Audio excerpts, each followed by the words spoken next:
우리는 하루 동안에도 참 많은 생각을 하며 삽니다. 근데 내가 하는 그 많은 생각들이 마치 자동차의 공회전처럼 말입니다. 그냥 지나가 버리는 생각으로 끝나버릴 때가 많아요. 그렇게 살면 우리의 마음이 어디에 빼앗기는가 하면 이상한 데 빼앗깁니다. 하나님이 바라봐야 될 것, 하나님이 원하는 뜻, 그런 것들을 행하기보다는 말입니다. 그 생각에 내가 끌려가 버리는 거예요. 그래서 오늘 1절에 보면 우리는 요한계시록을 보면서도 이걸 중심을 안 잡으면 심판에 끌려가 버립니다. 이상한 큰 기적에 놀라서 거기에 마음이 다 빼앗겨 버리는 거예요. 1절 말씀을 한번 읽어보겠습니다. 1절 시작. 또 하늘에 크고 이상한 다른 이적을 보매 7 천사가 7 재앙을 가졌으니 곧 마지막 재앙이라 하나님의 진노가 이것으로 마치리로다 했습니다. 많은 성도들이 종말에 대한 얘기를 하면서 어디에 집중하는가 하면 시기와 그 종말의 징조에 대해서 과도한 관심을 가집니다. 그래서 기도할 때도 보면 세상이 돌아가는 이 징조를 보십시오. 종말의 때가 다 왔습니다. 그 기도를 참 많이 하는 걸 봅니다. 그런데 사실 종말은 예수님이 이 땅에 오실 그때부터 종말이에요. 2000년이 지나도 예수님이 아직 안 오고 계세요. 우리는 지금 계속해서 종말의 때를 살아가고 있는 것입니다. 우리 성도의 그러면 주된 관심은 어디를 향해야 되느냐? 이 종말을 통해서, 이 징조를 통해서 예수님께서 이루어 가실 그 약속, 그리고 예수님의 온전한 구원, 바로 거기에 주목해야 되는데 그걸 안 보고 세상에 돌아가는 징조만 보는 거예요. 더욱이 매 순간 우리는 하나님의 뜻에 집중해야 합니다. 그래서 저는 신앙생활을 이렇게 하고 싶어요. 보이지 아니하는 한 사건에 내 마음을 집중하며 온갖 힘을 다 쏟게 해 주시옵소서. 그것으로 이 땅에 하나님의 나라가 완성될 것을 내가 알기 때문입니다. 나는 그때 청지기로 주님의 생각을 다른 사람들에게 전달하는 도구가 되게 해 주시옵소서. 저는 하루 종일 그런 생각을 하며 살고 싶습니다. 여러분, 성도의 이마에 있는 생각과 세상 사람들의 이마에 있는 생각은 너무나 다릅니다. 성도에 속한 사람은 이마에 어린 양이 있어요. 예수님을 생각한다는 것이죠. 세상 사람들의 이마에는 666이라는 사탄의 수가 들어있었습니다. 세상의 물질과 세상의 것을 추구하면서 그렇게 그 속에 속하여 산다는 것이죠. 우리가 무엇을 생각하느냐에 따라서 그렇게 되는 거예요. 그렇게 속하게 그런 사람으로 우리가 변질되는 거예요. 그러나 우리가 하나님께 속해서 살면 우리의 생각은 위대한 역사를 만들어 가는 것입니다. 여러분, 세상에서 가장 무서운 것이 생각 같아요. 생각하는 대로 그 사람의 인생이 사라져지고 생각하는 대로 위대한 역사를 만들어 가기도 하는 것입니다. 2절 말씀을 한번 읽어보겠습니다. 본문 2절. 또 내가 보니 불이 섞인 유리바다 같은 것이 있고 짐승과 그의 우상과 그의 이름의 수를 이기고 벗어난 자들이 유리바닷가에 서서 하나님의 금은고를 가지고 했습니다. 여기 요한이 위대한 생각을 하는데 예수님을 생각하다가 기도하면서 하나님을 바라보다 보니까 불이 섞인 유리바다가 보이는 거예요. 아무도 이런 생각을, 이런 상상을 해본 적이 없습니다. 제가 언젠가 미국을 방문했는데요. 유리공예 전시관이 있었어요. 유리공예라는 거 여러분 한번 보셨습니까? 참 유리공예가 아름답습니다. 그런데 그 유리공예 그 아름다움을 만들기 위해서 그 유리를 말입니다.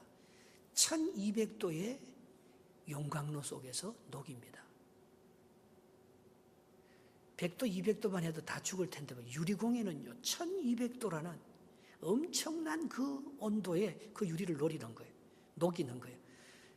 그래서 이 유리공예 하시는 이분이 말입니다. 블로 파이프라고 해서 파이프인데 이렇게 입으로 부는 거예요. 유리로 된 긴 파이프를 입으로 후 불어서 자기가 상상하는 모양을 만들어내는 것입니다. 다양한 조형물을 제작하는 과정을 공연 형식으로 시연해 보였습니다. 그런데 그게요, 2, 3분 안에 금방 식어요. 1200도를 만들었어도. 그러면은 그때는 아무런 작품을 만들 수가 없습니다. 다시 용광로, 가열로 속에 들어가서 다시 1200도로 달구어야 합니다. 그러면 또 내어서 그 잠깐 동안에 자기가 만들고 싶은 그 위대한 작품을, 그 생각을 거기에 불어넣는 거예요.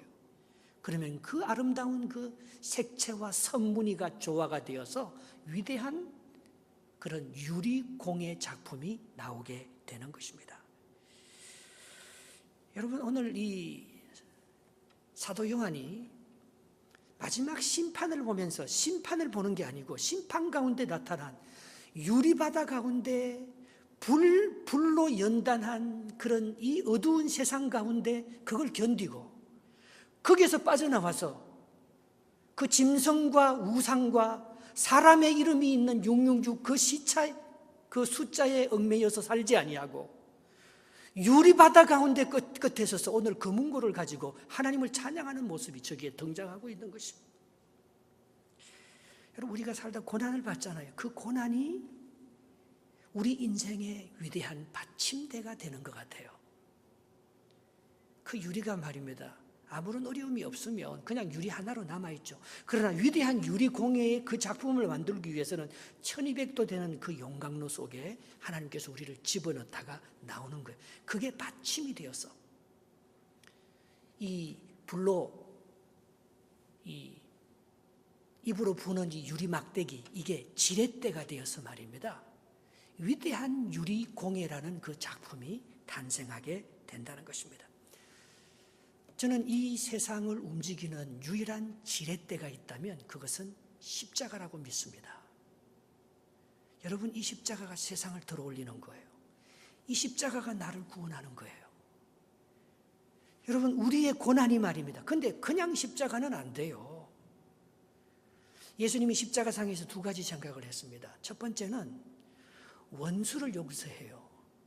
십자가에 못 박는 사람을 원망하고 저주하고, 하나님, 내가 세상을 구원할 수 있는데 왜 나를 이런 고난 속에 몰아붙이느냐고.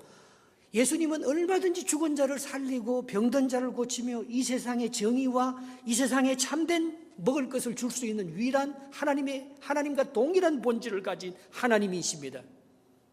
그런데 그분이요, 그 자기 방법을 하지 않는 거예요. 자기가 죽는 거예요. 그것은 원수를 사랑하는, 그게 받침점이 되는 거예요. 그러면서 자기가 십자가를 지면서 인류를 구원할 것이라는 것을 상상합니다. 그 미래의 영광을 상상하면서 그가 지는 십자가를 조금도 부끄럽지 않고 딱 집니다. 그게 지렛대예요. 하나님을 바라보는 거예요. 미래를 바라보는 거예요. 이 고난이 고난으로 끝마치지 아니하고 내가 1200도 되는 용광로 속에 들어가서 그 유리가 산산조각이 나서 다 부서지는 것 같지만 바로 그것이 우리 인생의 위대한 받침대가 되어서, 그 받침대가 안 되면 아무리 지렛대도 눌러도요 미끄러져 나가요. 십자가 사건이 없으면 아무리 우리가 우리 자신을 구원하려고 해도 우리 자신은 이 세상에서 미끄러져 나갑니다.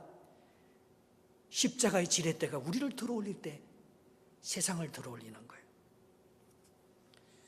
원수 사랑이 지렛대의 받침이 되고 십자가가 지렛대가 되어서 세상을 들어올리는 역사, 바로 요한은 심판의 현장에서 심판을 보지 아니하고 그 구원의 역사를 노래하면서 유리바다의 새로운 역사를 오늘 사도 요한이 보고 있다는 것이, 사도 요한의 생각이 위대하지요. 사도 요한의 상상이 위대하지요. 다른 사람들은 아무도 심판 자체만 봅니다. 징조 자체만 봅니다. 거기서 십자가가 어떤 역할을 하는지, 그때 우리의 믿음과 인내가 어떤 역사를 일으켜서 이 세상을 구원하고 세상을 들어올릴 수 있을 것인지, 그걸 바라보는 사람이 적다는 것입니다. 그래서 오늘 여기 있는 사람이 3절 4절에 보면 위대한 노래를 불러요. 3절 4절 한번 보겠습니다. 하나님의 종 모세의 노래, 어린 양의 노래를 불러 이르되 주 하나님 곧 전능하신 이시여 하시는 일이 크고 놀라우시도다. 만국의 왕이시여 주의 길이 의롭고 참되시도다. 주여 누가 주의 이름을 두려워하지 아니하며 영화롭게 하지 아니하오리이까. 오직 주만 거룩하시나이다. 주의 의로우신 일이 나타났음에 만국이 와서 주께 경배하리이다 했습니다. 오늘 여기 보면 온통 주님의 성품 찬양합니다. 주님의 의로움, 주님의 거룩함, 주님의 지혜 찬양하면서 주님께 영광과 경배를 돌리는 그 믿음이 지렛대가 되어서 세상을 구원해야 한다는 거예요. 여러분, 지뢰를 아시죠? 지뢰는 막대기와 받침점을 이용해서 무거운 돌을 옮기는 기구입니다. 아르키메데스가 이 원리를 발견했는데요, 나에게 지렛대와 지탱할 장소만 준다면 나는 지구도 움직일 수 있다, 그렇게 고백했습니다. 이 위대한 고대의 역사, 이 배를 움직이는 이 노를 젓는 이거 지뢰 투석기, 작은 그 지뢰를 이용해서 큰 돌을 투석기를 이용해서 피라미드와 스핑크스를 만드는 그런 위대한 역사를 만들었습니다. 저는 다른 사람과 대화하면서 그 대화의 중심에 하나님을 찾습니다. 그 사람과 나하고 대화하는 그 대화의 내용만 보지 않아요. 그 사람과 나 사이에 역사하시는 하나님의 뜻을 거기서 찾아가는 거예요.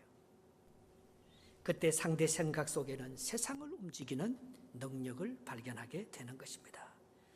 여러분, 위대한 역사는 관계 속에 있어요. 너와 나가 어떤 관계 속에서 이 세상을 만들어 가느냐, 그것은 사람에게 영향을 끼치고 세상을 움직입니다. 여러분은 여러분의 생각 속에 엄청난 힘이 있다는 거 아시죠?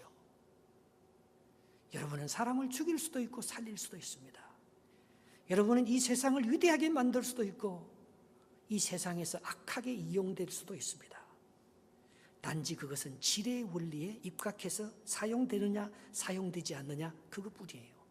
요셉이가 꿈을 가졌지만 형들의 미움을 받아서 애굽의 노예로 팔립니다. 그러나 요셉이는 그 애굽의 노예로 팔려서 형들의 미움을 사랑의 받침대로 바꾸어 버립니다. 거기에서 힘을 받습니다. 불평하고 원망하고 이 인생에 돌아가는 그 징조와 시기만 보면 할 수 있는 게 아무것도 없어요. 세상을 바라보고 사람을 바라보면 우리가 할 수 있는 게 아무것도 없어요.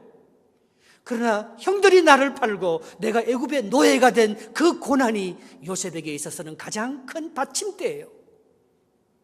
그는 애굽을 들어올립니다. 애굽의 국무총리가 됩니다. 그것은 감옥의 가운데서, 십자가를 지는 감옥 가운데서도 그 감옥에 들어온 사람들의 꿈을 해석해주고 희망을 노래하는 거예요. 하나님을 보지, 이 사람을 다루시는 하나님의 능력을 보지, 감옥 속에서 자기가 갇혀서 내가 아무것도 할 수 없다, 나는 고난을 받았다, 하나님께서 나를 왜 이렇게 몰아붙이느냐, 그걸 바라봤다면 아무것도 할 수 없었을 것입니다.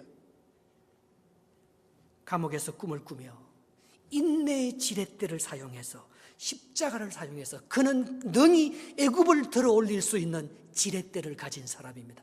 바로 왕은 요셉을 알아보았습니다. 그래서 그를 총리로 임명했던 것입니다. 여러분에게 이게 있습니까? 여러분에게 어린 양의 노래가 있습니까? 여러분에게 모세의 노래가 있어요. 모세가 똑같은 지렛대를 사용해서 홍해를 들어 올린 거예요. 예수 그리스도가 똑같은 지렛대 십자가를 사용해서 인류를 구원하는, 우리의 죄악을 속하는, 세상을 들어올리는 위대한 역사. 다윗이 똑같은 지렛대를 사용해서 그 작은 돌매로, 물맷돌로 골리앗을 들어올리는 하나님의 위대한 역사를 만들어 가게 되었던 것입니다. 그래서 이렇게 하나님의 얼굴을 바라보면서 그 지렛대를 사용하는 사람들은 하나같이 하나님의 역사를 찬양합니다. 어린 양 대신 주님을 찬양하지 않는 그 대표적인 게 모세고, 모세의 노래고 어린 양의 노래라고 말씀하고 있는 것입니다. 주를 따르는 그리스도인들, 특별히 진정한 사랑을 경험한 그리스도인들은 생각에 힘을 합니다. 구주를 생각만 해도 이렇게 좋거든, 주 얼굴 배울 때야 얼마나 좋으랴. 빌립보서 4장 7절에 사도 바울은 이런 고백을 합니다. 그러므로 모든 지각에 뛰어난 하나님의 평강이 그리스도 예수 안에서 너희 마음과 생각을 지키시리라. 여러분, 우리의 평강은 그리스도 안에 머물 때, 그래서 주님의 생각이 내 생각과 일치할 때 마음에 평강이 옵니다. 왜? 확신이 생기거든요. 하나님의 역사가 이루어질 것을 믿게 되거든요. 영성생활이라는 게 뭡니까? 그것은 나의 생각과 주님의 생각을 좁히는 거예요. 내 생각과 주님의 생각은 너무나 다릅니다, 여러분. 나는 못 봐요. 너무나 좁고 이기적이고 자기중심적이고 선악과만 따먹는 거죠, 우리의 삶이라는 게. 그러나 우리가 주님의 생각과 이렇게 만나게 되면 말입니다, 위대한 생각을 하게 됩니다. 이사야 55장 8절 9절에 하나님은 자기를 이렇게 놓아 이는 내 생각이 너희 생각과 다르며 내 길은 너희 길과 다름이니라. 여호와의 말씀이니라. 이는 하늘 이 땅보다 높음 같이 내 길은 너희의 길보다 높으며 내 생각은 너희의 생각보다 높음이라. 그래서 무슨 사건이 딱 생기고 문제가 찾아오잖아요.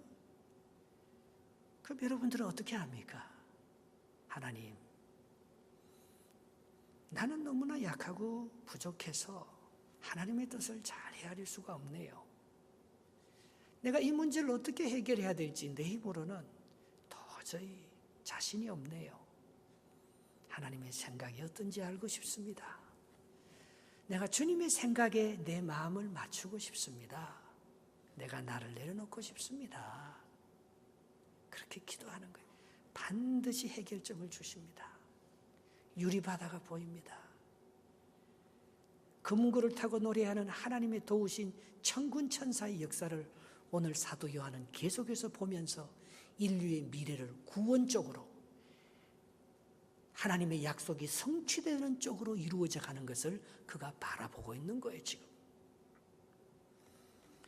모세의 생각이 홍해바다를 그렇게 해서 들어올렸고 여호수아의 생각이 난공불락의 여리고성을 그렇게 해서 무너뜨렸고 다윗의 생각이 그렇게 해서 거인 골리앗을 들어올렸던 것입니다. 이들의 생각은 하나같이 하나님께 고정되어 있어요. 하나님을 바라보고 있어요. 하나님을 찬양하고 있어요. 욥이 친구를 바라볼 때 정말 화가 났습니다. 그래서 같이 논쟁하고 싸우는 거예요. 그러나 그가 주님을 바라볼 때 친구들이 자기에게 정죄하고 자기에게 비난하고 자기를 분노케 하는 그것이 하나도 화가 안 나요. 그러면 그게 지렛대 받침대가 되는 거예요. 그러면서 욥이 말입니다. 그 친구를 위해서 기도해 줍니다. 그 친구에게 생명의 기운을, 축복의 기운을 불어넣어 주는 거예요. 지렛대가 되는 거예요. 그러니까 하나님께서 욥에게 모든 고난의 문제를 풀어버리고 갑절의 축복을 주시는 것을 볼 수 있습니다. 저는 이 신앙생활을 해보니까요, 가장 위대한 지렛대, 세상을 들러올린 지렛대는 인내 같아요. 인내. 끝까지 믿음으로 참아내는 것입니다. 야고보서 5장 11절에 욥의 인내는 솔로몬의 영광보다 더 큽니다. 이렇게 노래합니다. 이는 내 생각이 보라 인내하는 자를 우리가 복되다 하나니 너희가 욥의 인내를 들었고 주께서 주신 결말을 보았거니와 주는 가장 자비하시고 긍휼히 여기시는 이시니라. 욥이 뭘 믿었어요? 하나님의 성품을 믿었어요.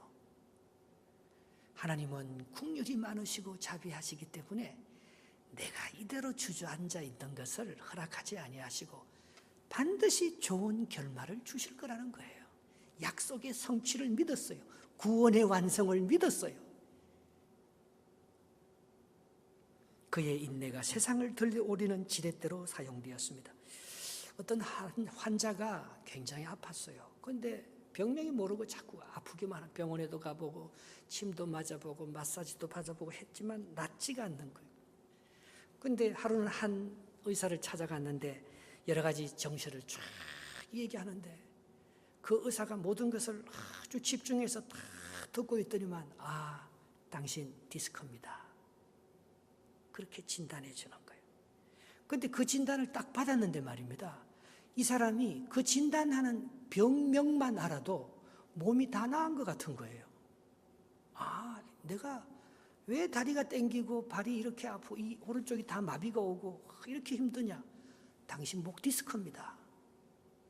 그리고 보니까 이 등이 아픈 게 아니고 이 목이 잘못된 거예요. 그래서 이렇게 운동을 하고 침도 맞고 하니까 많이 회복이 되는 거예요. 여러분, 원인은 딴 데 있어요. 우리는 잘 못 찾아요. 그죠? 예. 근데 그 목 디스크를 갖고 오는 근본적인 원인은 이 의사는 이렇게 풀었습니다. 음식입니다. 당신에게 참 잘 맞는 음식은 팥하고 찹쌀인데 당신이 그래서 그러면 이거는 목 디스크는 당신 안에 있는 이 내적인 힘이 당신의 이 모든 것을 균형을 맞춰주고 지탱해 주는 거지. 그래서 당신이 그 음식을 잘 그렇게 먹으면 당신에게 힘을 얻을 것입니다. 근본적인 치유를 해줬어요.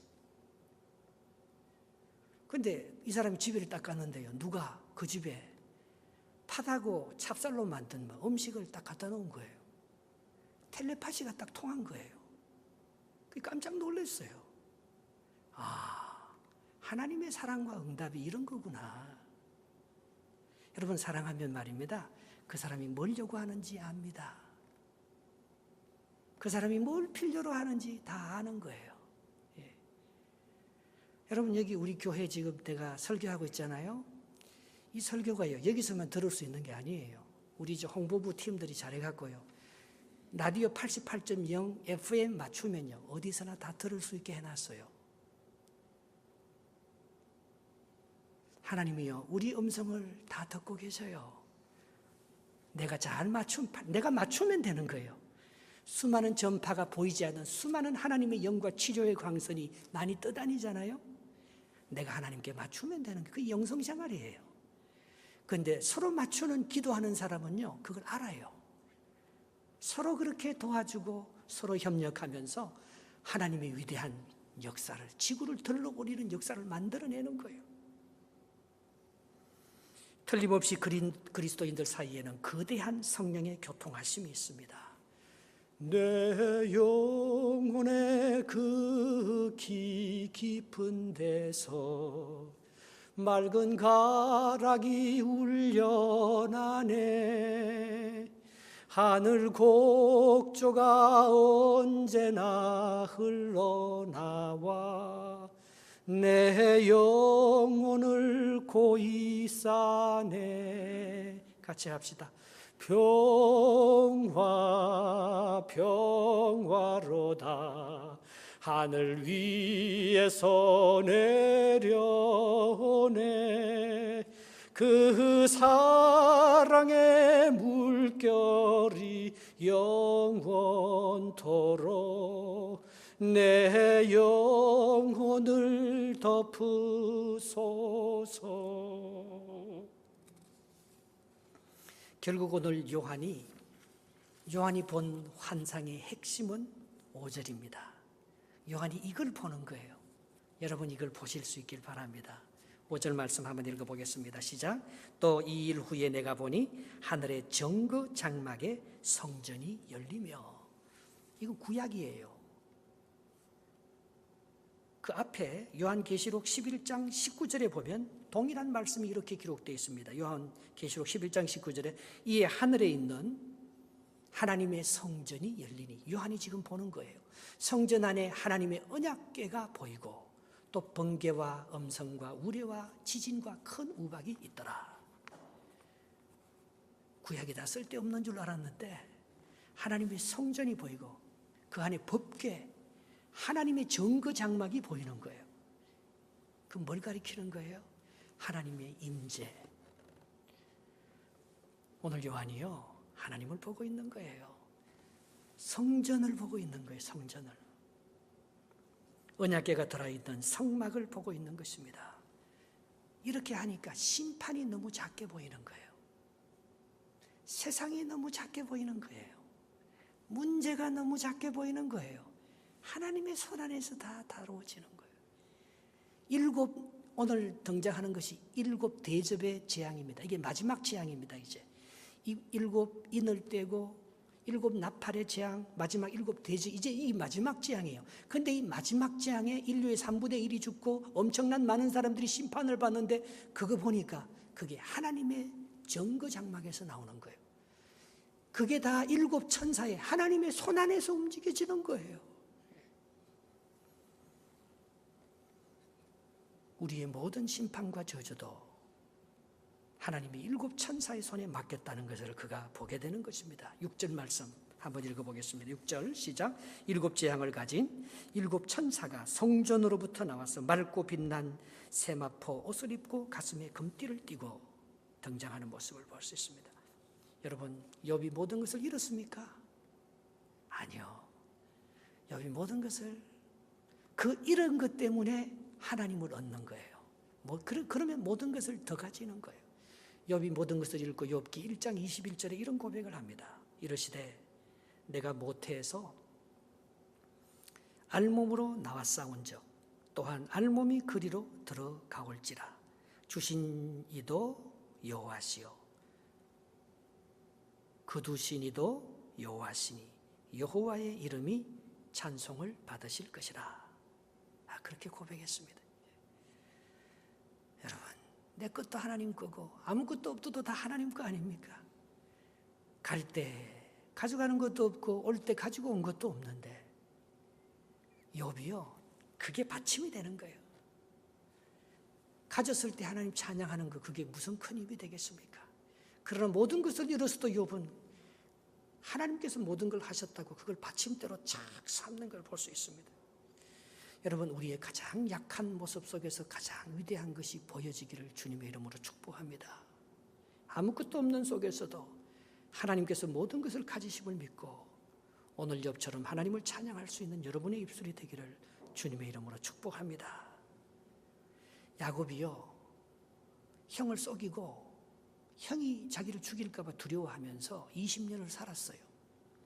그러나 할 수 없이 자기 고향으로 돌아가는데 야복 강가에서 저쪽 강변에 형이 나타나서 400명의 군사를 데리고 자기를 죽이려고 한다는 소리가 들리지 않습니까? 자기 차를 보내고 동물을 보내고 다 보내고 이제 마지막에 자기 혼자가 기도하다가 이제 형을 만나러 딱 갑니다. 그런데 마지막 형의 얼굴을 보는데 야곱이가 원수의 얼굴에서 하나님의 얼굴을 보는 거예요. 그게 받침대예요, 여러분. 여러분, 사실은요, 문제는 밖에서 안 풀리는 게 아니에요. 문제는 내 안에서 안 풀리는 거예요. 결국 사랑이 없는 거예요. 결국 내가 사랑하면요, 다 보입니다. 사랑하면 다 해결할 수 있습니다. 그러나 사랑하지 않으면 에서와 야곱의 문제는 안 풀리는 거예요.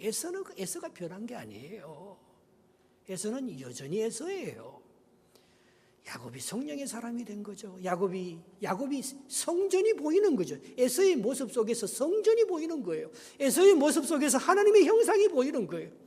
창세기 33장 10절 한번 읽어봅시다. 같이 읽기. 야곱이 이르되 그렇지 아니하니 내가 형님의 눈앞에서 은혜를 입어 싸우면 청하건대 내 손에서 이 예물을 받으소서. 내가 형님의 얼굴을 배운 적 하나님의 얼굴을 본 것 같사오며 형님도 나를 기뻐하심이니이다. 형님의 얼굴을 보니까 하나님이 보입니다. 세상에 일어나는 심판과 재앙을 보니까 거기에 하나님의 손길이 보입니다. 나는 세상에서 일어나는 그 징조와 그 재앙과 그 심판과 그 두려움의 역사에 내가 사로잡히지 아니하고 바로 그 속에서 욥이 다 잃어버리고 다 빼앗기고 다 죽고 너무 아파서 고통스러워서 아무것도 할 수 없는 바로 거기에 하나님의 손길, 하나님의 얼굴이 보입니다. 오늘 욥이 그렇게 고백하고 있는 것입니다. 우리 여기 공사가 시작되었어요. 그래서 지난주에 얼마나 큰 장비들이 와서 이 아스팔트를 다 갈아엎고 불도저가 와서 이 땅을 저기 뭐 얼마나 잡초들이 많아져요. 부시들 저기 뭐 저걸 다 갈아엎어서 아름다운 평지로 만드는 거예요. 그 달밤이었어요. 저녁에 동신교회 건물을 바라보았습니다. 그 보니까 이 동신교회 건물이 이전에 창고 건물이 아닌 거예요. 하늘의 많은 집들 가운데 하나가 땅에 떨어져 내려온 정거장막 같아요. 여기가 하나님이 거하시는 성전처럼 그렇게 아름답게 내 눈에 보이는 거예요. 여러분, 사랑하면요, 딴 사람이 아무리 생기고 밉다고 해도 나는 그 사람이 왜 그렇게 거룩하고 아름답게 보이는지 모릅니다. 다른 사람은 동신교회 창고라고 해요. 별 볼 일 없다고 해요. 그러나 내가 그 밤에 이 동신교회를 보는데요, 하나님이 만들어준 세상의 그 어떤 베드로 성전보다도 더 위대한 아름다운 정거장막처럼 그렇게 비치는 거예요. 이 페이빙을 깔았는데요, 설교 준비를 하는데 유리바다 같아요. 유리바다 위에 하나님의 성전이 이렇게 하늘로부터 내려오는 그 천상의 꿈이 제게 보였던 것입니다.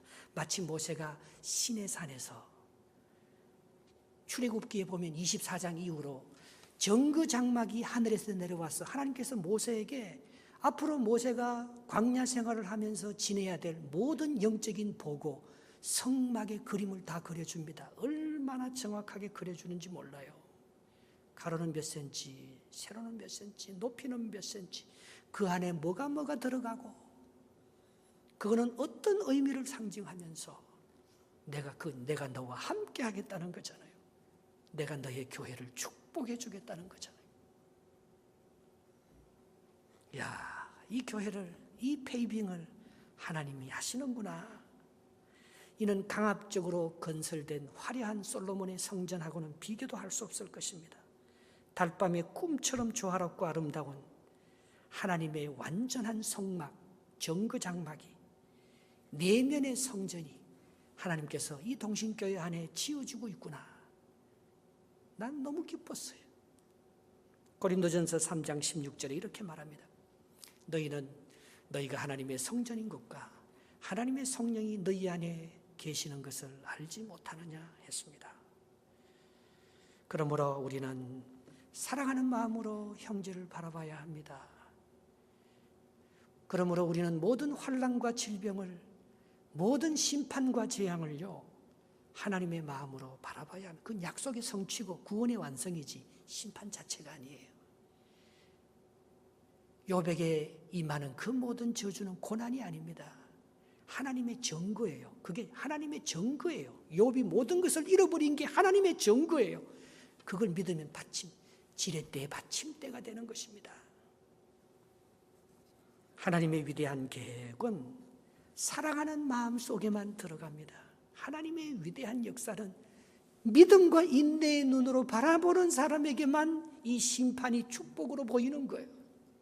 마지막 절 7절 8절 한번 읽어보겠습니다.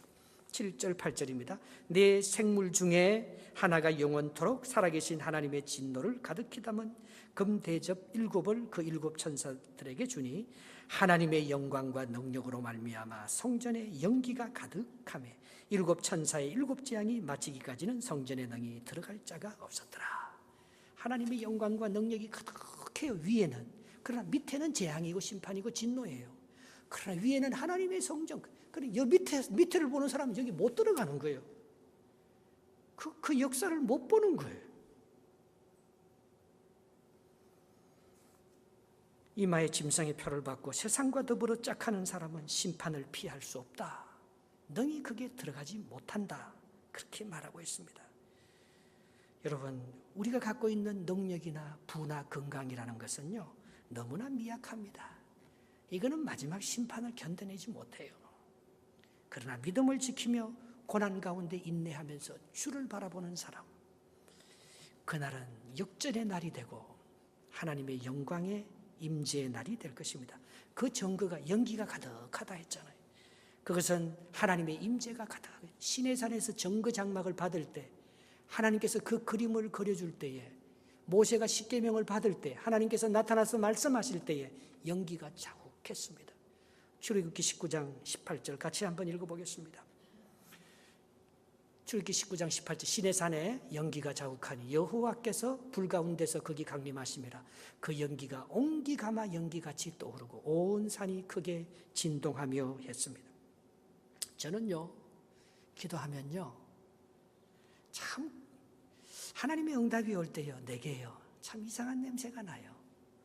여러분 그런 거 경험해 보셨습니까? 제가 새벽에 여기 앉아서 기도하잖아요. 그러면요, 어디선가요? 그 시골에서 불가마에 그 큰 밥솥에 밥을 짓는 누룽지를 끓이는 냄새가요. 얼마나 그 냄새가 아름다운지 몰라요. 그래서 내가 기도하는데요, 저 멀리서부터 파도가요, 이렇게 내게 밀려오는 것을 자주 봅니다. 그럼 하나님이 역사하시는 거예요. 내게 냄새가 나고요. 다른 사람 눈에는 안 보이는데 내 눈에는 그 바다같이 밀려오는 하나님의 은혜와 사랑이 내 가슴을 막 이렇게 적시는 그런 환상을 저는 봅니다.